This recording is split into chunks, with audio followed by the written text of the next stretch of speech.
Získávám random Roblox Doors achievementy. Jupi. Takže jdu získat achievement Dead of the Night, což je Dread achievement. A začal jsem tím, že se točím mezi tím, co mě čekám několik hodin. No. Potom jsem koukal na hodiny a skoro to už šlo. Přecházel jsem místnosti a myslel si, že konečně to bude. Konečně budu mít ten Dread achievement po tak dlouhé době.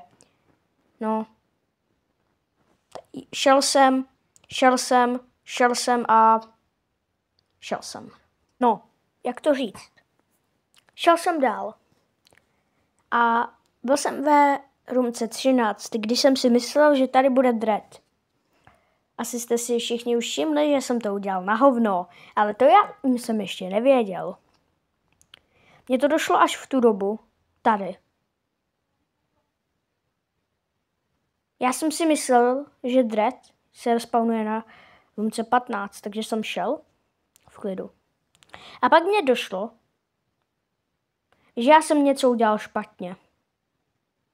A všichni asi víme co. Takže těšte se na další partu, kdy to konečně udělám správně. Jupi.